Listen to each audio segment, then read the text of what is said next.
ముందస్తుగా కార్మికులందరికీ మేడే శుభాకాంక్షలు. ముఖ్యంగా మన ప్రధాన శ్రామికుడు నిరంతరం శ్రమ, పట్టుదల, చిత్తశుద్ధితో మన ఆంధ్ర రాష్ట్రానికి ముందు తీసుకెళ్తున్న ప్రధాన కార్మికుడు నారా చంద్రబాబు నాయుడు గారికి, పవన్ కళ్యాణ్ గారికి, లోకేష్ గారికి అందరికీ మేడే శుభాకాంక్షలు తెలియజేస్తూ కార్మికులందరికీ కూడా మేడే శుభాకాంక్షలు. మరి గత ప్రభుత్వం చిత్తశుద్ధి లేని ప్రభుత్వం అని మనం చెప్పుకోవచ్చు. ఎందుకంటే సుమారు 40 ఫ్యాక్టరీలు మన ఈ రాష్ట్రాన్ని విడిచిపెట్టుకోగా కార్మికుల ఆరోగ్యం పట్ల కూడా ఎక్కడ చిత్తశుద్ధి లేని ప్రభుత్వం గత ప్రభుత్వం. ఎక్కడ ఈఎస్ఐ హాస్పిటల్స్ అనేవి ఒక ఇసుక కానీ ఇంటికి కానీ పేర్చిన వైనం లేదు గత 5 ఏళ్ళు.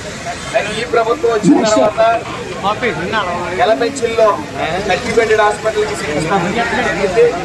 అలాగే తిరుపతి 30 బెడెడ్ నుంచి 100 బెడెడ్ హాస్పిటల్గా మరి ఆధునీకరణ చేయడం జరిగింది. అలాగే నెల్లూరు 7 హాస్పిటల్స్లో జరిగింది. అలాగే అమరావతిలో multi specialist hospital, ESI hospital, అలాగే ఒక మెడికల్ కాలేజీ కూడా అనుమతి ఇవ్వడం జరిగింది. పూర్తిగా ఈ కార్మిక శాఖకి ఇటు యాజమాన్యం అలాగే కార్మికులు కూడా 2 కళ్ళు లాంటివి, 2 బ్యాలెన్స్ చేసుకుంటూ వెళ్ళాలి. అలాంటిది గత ప్రభుత్వం ఈ యాజమాన్యాలని అమర్ రాజా కానీ అలాగే కియా ఫ్యాక్టరీస్ కానీ అత్యంత ఇబ్బంది పెట్టి ఆ ఫ్యాక్టరీస్ వస్తే ఎక్స్పాన్షన్ ఇక్కడ లేకుండా బయట రాష్ట్రాలకు వెళ్ళిపోయేలా చేసి హైయెస్ట్ ట్యాక్స్ పేయర్స్ ఇద్దరు కూడా. అలాగే కార్మికుల హక్కులు ఎక్కడా కూడా ఉల్లంఘించకుండా కార్మికుల ఆరోగ్యం పట్ల పూర్తి శ్రద్ధతో చాలా చిత్తశుద్ధితో ఈ ప్రభుత్వం ముందుకెళ్తుందనడానికి నిదర్శనం.